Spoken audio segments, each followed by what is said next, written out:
The three teleport up to the floating ruins of Sky Sanctuary Zone, a small airborne colony set outside of Angel Island that acts, as it implies, as a sanctuary, in case of emergency. As soon as you reach it, the Death Egg is rising up to outer space. The exhausted Knuckles grants Sonic and Tails access throughout the rest of the sanctuary, and stays behind as the two move on. If you crouch at a certain point, Knuckles will give you a gesture of respect. If you ask me, this should have been automatic, making the climax a little more motivating for the player. Eggman unleashes his top soldiers, the Egg Robos. Resembling the scientist himself, these laser and jetpack equipped badniks are dead set on eliminating Sonic and Tails before they catch up to the Mad Doctor. Like Hidden Palace Zone, Sky Sanctuary has only one act.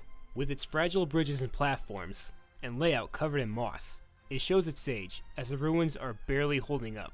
But it also captures a highly majestic appeal with its water fountains and teleporters. With its sky motif, there are small clouds you can bounce on like trampolines, and giant rotating discs. Throughout the stage, Eggman's latest surprise drops in, the new robotic doppelganger of Sonic, Mecha Sonic. The improved version of Silver Sonic will reappear in this stage time and time again, using different battle methods that have a striking resemblance to boss battles from the previous games. Egg Mobile H from the original, and Flying Eggman from Sonic 2. A pretty neat way of looking back on the grand journey and seeing how far we've come since the beginning. As you make it to the end, Mecha Sonic fights on his own. He's more like the nerfed version of Silver Sonic, but he is less predictable. After Sonic and Tails dismantle the phony, they take their last chance to intrude the Death Egg.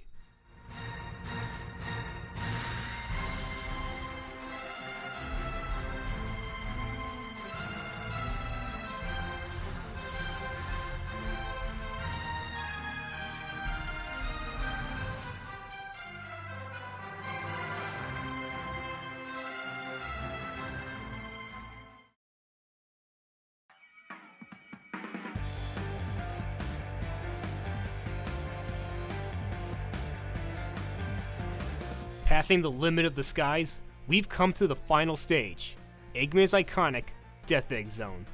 And instead of a couple of rooms joined together, you have an entire level to venture through. The first, full-fledged space-themed stage is built with just about everything you'd imagine a villainous space station would have. Menacing security drones, electrical floors, beams of light, even the structure in the background that was in the Death Star. This stage is also packed with ring shooters that propel you forward via a path of holographic rings. And it even has its own HAL 9000 from 2001, A Space Odyssey. Act 1 is set in the interior of the space station. Act 2 will take you outside, and in some moments, gravity will go 180 and put you up in the ceiling. This unique feature will return in later space stages. The Death Egg Zone has gone down as one of the most popular and rewarding final stages in the franchise, and rightfully so.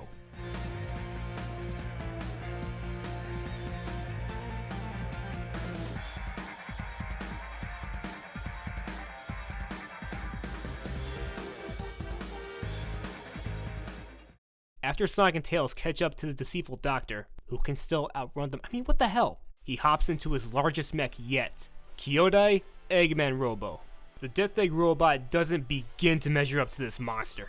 Its exact size is unknowable as we never see the bottom half. Interesting about the name is that Kyodai is Japanese for huge. So yeah, it's an accurate name. Judging by its hands, it's likely that the robotic hand we fought in Lava Reef Zone was part of a prototype for Kyodai. The same strategy from that battle applies, dodge and damage the bulky fingers.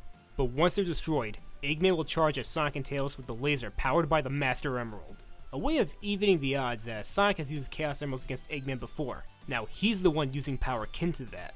With Kyodai overpowered, the Death Egg collapses as Eggman evacuates the self-destructing space station with the Master Emerald. Sonic and Tails pursue, but Eggman successfully retreats to the nearby asteroid field as the Death Egg is out of commission for good. With the sacred gem in his hands, Eggman can use its unlimited power to rule the world. With a small glimmer of hope, Sonic takes his last shot to get the Master Emerald back before it's too late.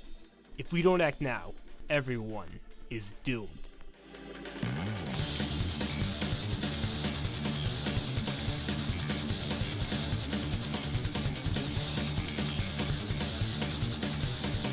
Enter Doomsday Zone. It's Sonic's final battle in the classic era, and the first boss fight where it's required to get all the Chaos Emeralds. This is the first of a tradition, the Supersonic boss battles. Eggman flees in a new mech that fires missiles at Sonic to swat him away long enough for his ring count to deplete.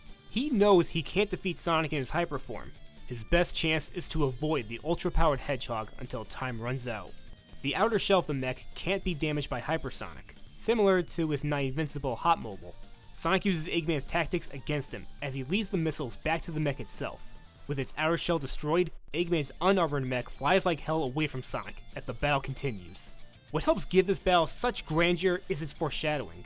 The mural in Hidden Palace Zone predicted this battle, one that will determine if the emeralds will be used for good or evil. It's so action-packed, so intense, so balls to the wall cool. I can't do it justice. It is one of the best boss fights in the franchise.